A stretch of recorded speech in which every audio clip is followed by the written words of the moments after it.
Good morning and Boker Tov, everyone. This week's Torah portion has a section that's a continuation of last week's Torah portion. Yesterday's Torah portion had the most famous, holiest prayer in Judaism, the one that every Jew knows, and that is the Shema. Hear, O Israel, the Lord is our God, the Lord is one. And the first paragraph of the Shema, how you should love the Lord your God, you should study Torah, you should teach it to your children, you should bind the tefillin on your arms and head, and then place the mezuzah on your doorpost. This week's Torah portion, Akev, has the continuation, which is the second paragraph of the Shema. Now, many of the commandments in the first paragraph are repeated in the second paragraph. So why the repetition of the second paragraph, which is almost identical to the first? And the answer is one fundamental difference, and that is, the entire first paragraph is in the singular. You shall love the Lord your God. You shall study Torah. You shall teach it to your children. You shall bind it on your hand and your head. You shall place the mezuzah on your doorpost. But when you read the second paragraph of the Shema in this week's Torah portion, as we do daily in the recitation of the Shema, we read the second paragraph after the first. Everything's in the plural. You, the Jewish nation, shall love God. You, the Jewish nation, shall study Torah and teach it to your children. And what the Torah is teaching us by the repetition of the second paragraph of the Shema is that, yes, first and foremost, our commandments are to be personalized for ourselves. But then beyond that, we have to impact those around us. First, we have to practice, and then we must influence and inspire others around us. I'm now at the National Jewish Retreat, and the whole idea of the retreat is to be inspired, to learn more, to grow in our Judaism.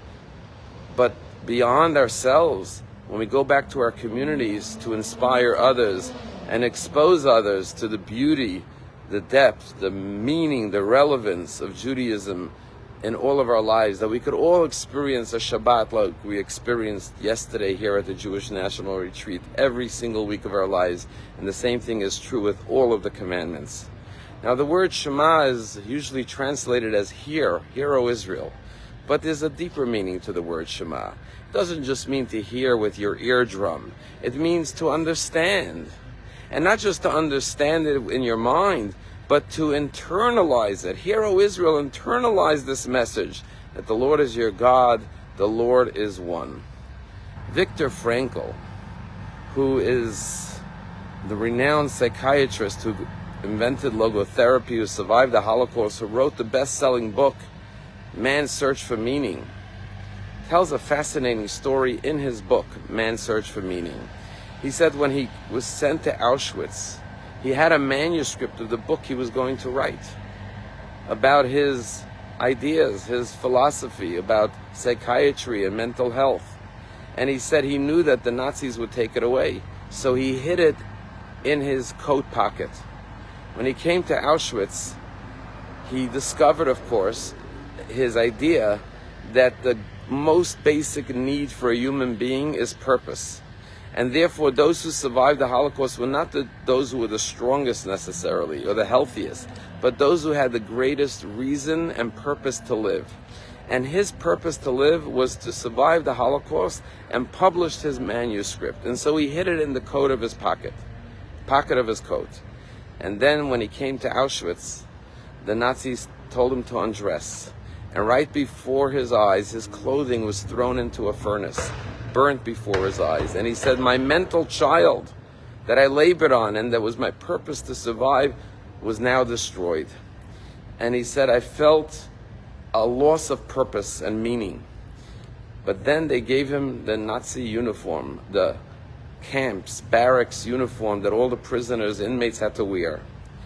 And the uniform they gave him was from a Jew who was already tragically sent to the gas chambers. And when he put it on, he put his hand into the pocket. And there in the pocket, he pulled out a piece of paper that the Jew who had had this jacket before him had hidden in his jacket pocket.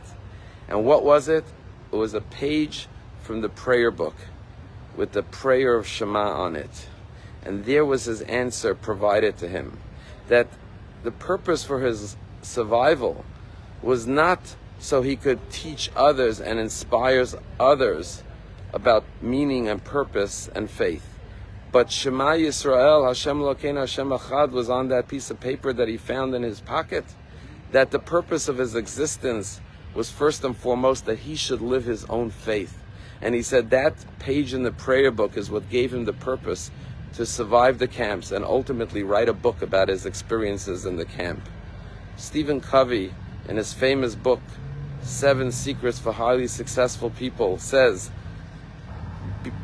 understand before you seek to be understood. Sometimes we think that our purpose in life is to speak, to guide, to inspire others, but the Shema says here, the greatest challenge in life is to internalize, to empathize with others, to hear the words of others, and to hear the words of God as God speaks to us daily through all of creation, to hear the voices that surround us constantly, the heavenly messages that are being sent to us, and to realize that man is capable of being as evil as the Nazis or as great as the Jews who survive the Nazi murderous, evil persecution and oppression of the Jews. Because after all, yes, it was man that created the gas chambers, but it was also the same man who went into the gas chambers saying the words Shema Yisrael Hashem Elokeinu Hashem Echad, with their faith in God, their faith in humanity, their faith in the destiny of the Jewish people intact despite the evil all around us. That is the power of a human being, to internalize the message and the love of God, and that is the enduring, everlasting message of the Shema. Have a wonderful day.